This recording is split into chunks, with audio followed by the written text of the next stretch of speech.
ஒரு காட்டில் சிங்கம் ஒன்று வாழ்ந்து வந்தது. ஒரு நரியும் காகமும் அதற்கு உதவியாளர்களாக இருந்து வந்தனர்.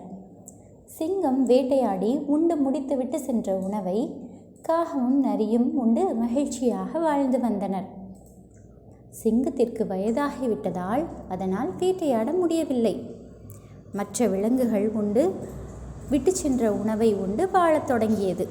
இதனால் நரியும் காகமும் சிங்கத்தை கண்டு வருத்தம் கொண்டனர்.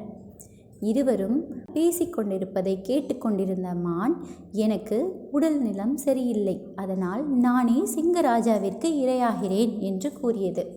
அதற்கு நரி ஒரு திட்டம் தீட்டியது. சிங்கத்திற்கு முன் மான் உணவு சாப்பிடுவது போல் நடிக்க வேண்டும். சிங்கம் அதை வேட்டையாட வரும்போது சிறிது தூரம் தப்பி ஓடி பின்பு இரையாக வேண்டும். இதன் மூலம் சிங்கத்தின் தன்னம்பிக்கை அதிகரிக்கும். மீண்டும் ராஜா கம்பீரமாக மாறிவிடுவார் என்று கூறியது. நரியின் திட்டத்தின்படி மானும் செயல்பட்டது.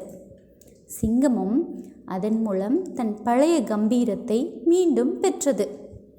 அனைவரும் மகிழ்ச்சியாக வாழத் தொடங்கினர்.